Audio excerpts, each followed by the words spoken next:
Hi and welcome to my second point shoe tutorial.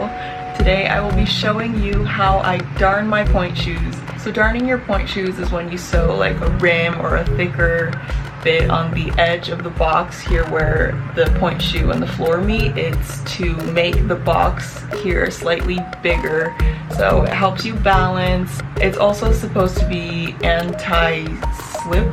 Is that a word? It helps me keep my point shoes longer because it kind of prevents you from going over the sides and stuff. There are a lot of different methods of darning. Some people use really thick thread and they sew back and forth or all the way around the box. I found a trick. I think my friend Alice taught me this. You can kind of just use a piece of fabric to make this little, I don't know what it's called, like a little bumper. I'll show you how to do that now. It's super simple. Normally you need a really sturdy needle for darning just because it's quite hard to sew up here around the box.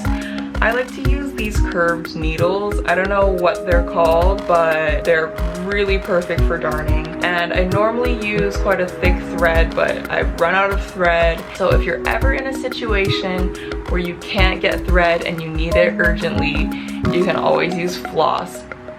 This is also the perfect way to use up old ribbons that are kind of dirty and gross. I'm super lazy and I don't like washing them. So you want to make the first stitch as close to the pleating in the back of the shoe as possible. I start just a 1/4 centimeter from the top of the box and I make a stitch going upwards towards the tip of the box. Then you hold the thread with your other hand in the direction that you're going and you make another stitch just next to the first stitch. Don't pull it all the way. Make sure you leave a little loop for your ribbon to go through.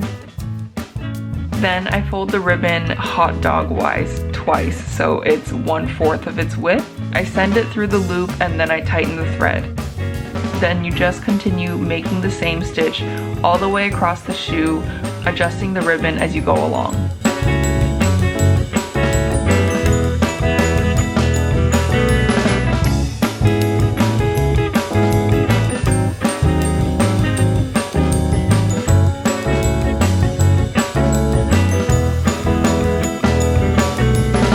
When I get to the other end of the point shoe where the pleating is, I make a normal stitch without using the darning technique.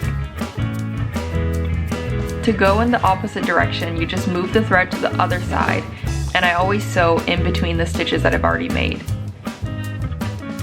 Then you just continue like before until you get back to the beginning.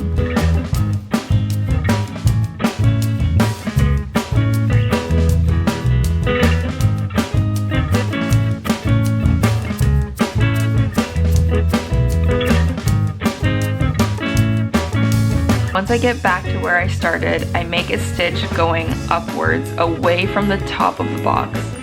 And I make a triple knot to make it super duper secure. Then I just cut the thread and trim the ribbons.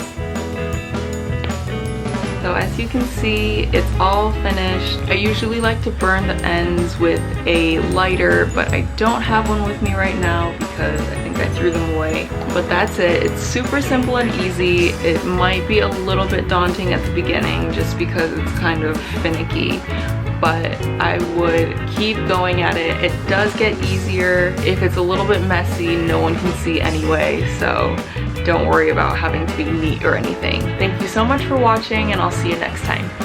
Bye!